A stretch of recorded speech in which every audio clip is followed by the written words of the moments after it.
the UK, there's a thing called a Tannuk's tea cake. It's like a chocolate shell with like a creamy marshmallowy, but like wet marshmallow that gets stuck to everything. Like you wouldn't want to get it anywhere near your trousers or your genitals. And I'm talking from experience. And beneath that creamy, gooey, marshmallowy thing is a little biscuit crumb base. Now, if you're from the United States of America, you'll be offended by my use of the word biscuit there because you're a bitch.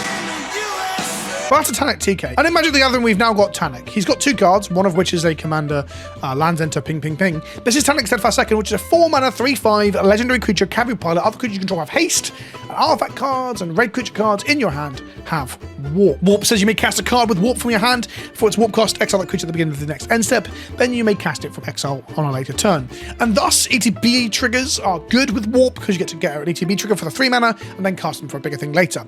But Tannuk gives them haste. So in essence, Tannuk is a sneak attack variant. It's different to sneak attack in the sense that we don't have to sacrifice the things. He gives haste to other things that are in play already, and we get to recast the things later, so there's like a card advantage element to him. He's not better than sneak attack, but he has enough going on that's different to make him actually worth discussing. I think he's a cube card. So here we have Tannuk Tea Cakes. I'm going to rename this. In Tea Cakes, you play Tannuk Steadfast Second, you play a load of fucking ramp, and a little bit of interaction, probably not enough. We should be playing some upgrades, some more removal spells, and then you play a load of fatties.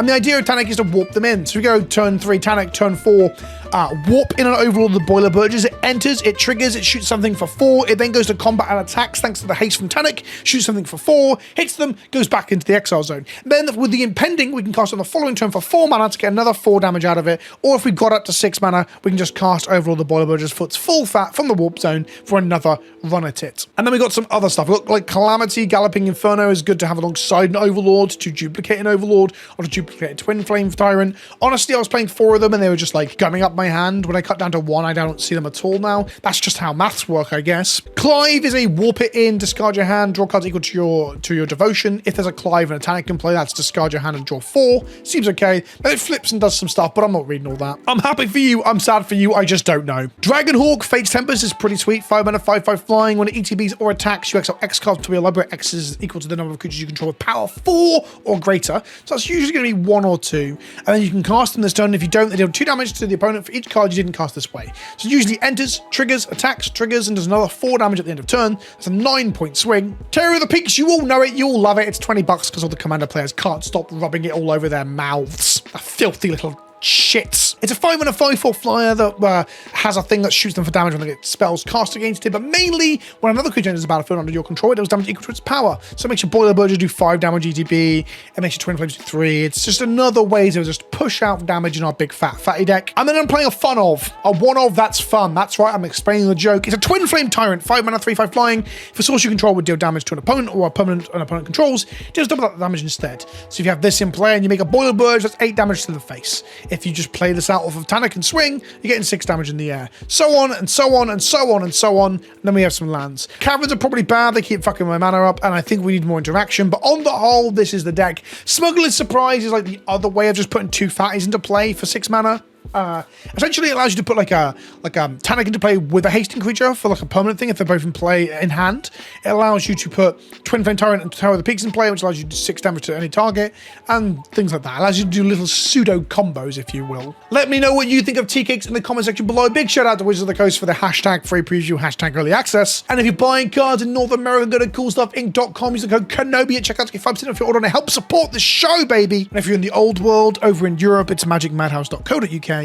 Use the code PK Edging, which is just an innocent reference to the name of the set. If I labour it, is it funnier or less funny? Look at that. That's the word edging. That means where you start you then have to like not and you just over a period of time. Let's play a handful of games with tea cakes. We've got a load of mana and some burst lightnings. I don't think that's going to be good enough, so we're going to be mulliganing here. This is better. We've got Tannuk, some mana, and an overall the boiler builders, which is the best thing we can put in off Tannuk. It's pretty damn good. We're going to keep this. We'll put back the Intrepid Paleontologist. We're going to kick ourselves with their graveyard-based deck. Rust Harvester, well, they got some graveyard-based stuff. Okay, we're going to go Cavern of Souls on Elf. And play Llanowar Elves on turn 1 so we can glimpse the core next turn even with our tapped land. Does mean we're struggling for a second red mana, actually. We really need to find another one. Okay, here's a commercial district. Scry 1, find a red. That's a Clive. We'll put that in the bin. And then we're going to go glimpse the core. Only finds us forests. So we still can't cast Tannuk here. Just want to hit one more red source for our tea cake. They are a simulacrum synthesizer deck. I love this card. What a magic card. They scry 2. There's a world where we should have gone Commercial District, then Cavern of Souls naming Cavu, which would have been much better, but I really want to get the Accelerant on the board turn 1. We'll see if we're punished now. Get hit for 1. Do we draw a red source? We do. I am a god among men. Let's pay 2 life there. We're going to play Tannuk. We can play Llanowar Elves, which will have haste thanks to Tannuk. Get in for 1. Okay, we've got 1,000,000 mana next turn. If we draw another fatty, we've got double fatty drop. We can warp 2 things into play. If they remove Tannuk, we ain't doing much, but we're going to get in for 5 instead. Okay, good. It's still a 5/4, which is good for us. We're going to warp the Overlord and Boiler Burgers. Now, we could have hard cast it, but this way we get to get an ETB attack and next turn an ETB and attack. This dies, they discover... They hit an Emissary Escort, sure. We go to combat, attack with everything, trigger the Boiler Burgers, and kill the Escort as well. One absolutely insane turn. Take them to 9, pass the turn to them. We've got access to a Burst Lightning here, which will kill 1 blocker that they make. They don't have a thing to play. Oh, okay. We're going to just go ahead and hard cast this bad boy then. Shoot them for 4. Go to combat and attack. Shoot them for 4. It's like Inferno Titan on crack.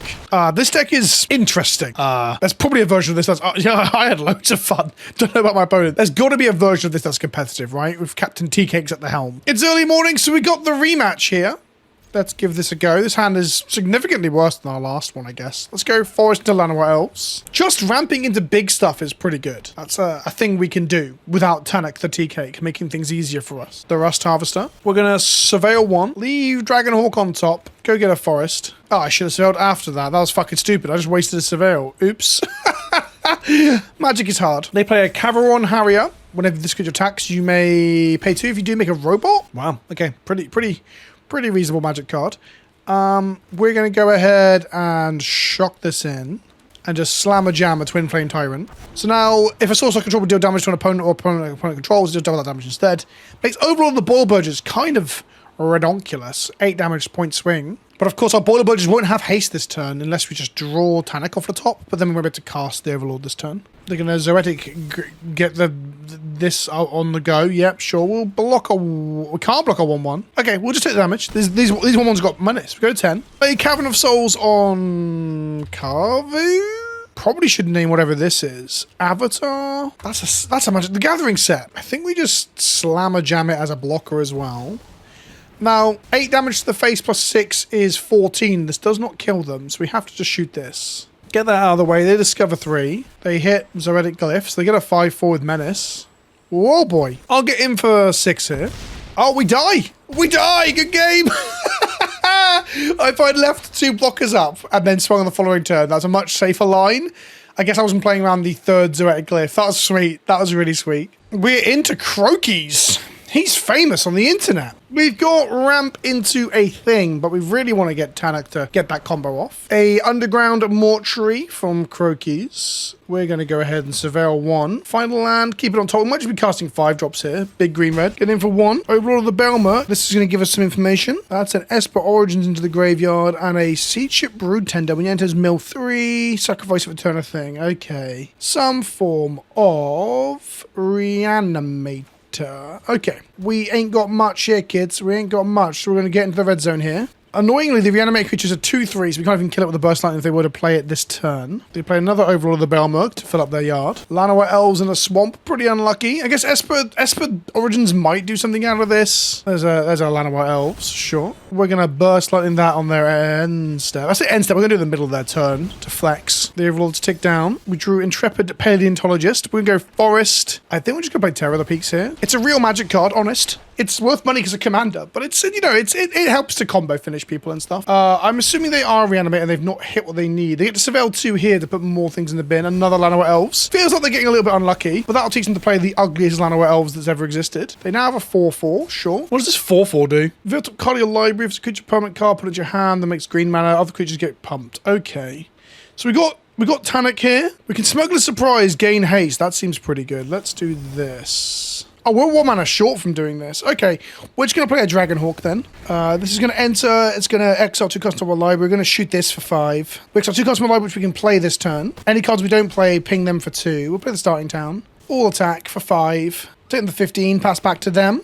Dragonhawk shoots them for 2 because we didn't play the card that it exiled. Dragonhawk's actually quite a good Magic card. Hasn't seen a huge amount of play up until this point, I guess. Esper Origins, sure. If we hit like a really powerful like card for top, we can just smuggle a surprise into Tannuk plus it and give it haste. That'd be pretty sweet. They put an Overlord in the bin. They play a summon, Esper Origins, words in combination with pauses, make it sound like not a sentence. Forest. How much have we got now? 3, 4, 5, 6, 7.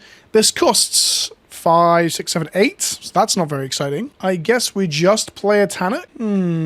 Play Tannuk. Do 3 damage to their face. Go to combat. Attack with 10 damage in the air. Trigger Dragonhawk. Get 2 cards for 2 creatures over the power of 4. Over 4, yep. Hit them for 10. And then at the end of turn, Dragonhawk will just kill them off with the 2 damage pings from this. That's that. I think they're on some sort of reanimator. Sea Ship Brood Tender really gives it away. I had loads of fun. I think they just didn't hit anything, so at no point was it good for them to play Sea Ship Brood Tender and then like reanimate something. I guess in the very end, they could have done it to the Broodlord, maybe. Just, yeah, it wasn't. Oh, no, I think they surveyed that into the bin with this. Didn't go very well for them, and we got to just, like, ramp into big, stupid stuff and smash face. Pretty fun. If you want to know more about Magic, you can go to the Codex of the Multiverse, which is up in the top right corner of your screen, apparently. We've got loads of fucking mana and nothing to do with it. We're going to mulligan this. Some mana and a burn spell. I think I would rather this than go down to 6. We'll drop the Cavern of Souls. Might have the double red issue again. Sacred Foundry from our opponent. We are going to go ahead and surveil 1. Keep Tannuk on top.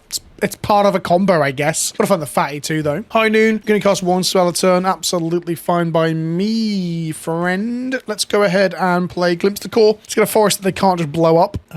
Yes. Because if they, like, you know, play some sort of 3-mana Wrath, if they play the white enchantment that eats 2 drops, it'd eat their own High Noons. That's probably not what they're doing. Esper Origin, Surveil 2, draw. Surveil 2, gain 2 life. Put some things in the bin. I think this card's kind of gash, but maybe I'm misunderstanding it. Let's go Tannuk Tea Cake. Let's go casting Tannuk Tea Cake. We've named Tea Cake with our Cavern of Souls. If they kill this, we can go like 5th land off the top into Terror of the Peaks on like a Fair Dragons. A Surveil and Overlord into the bin.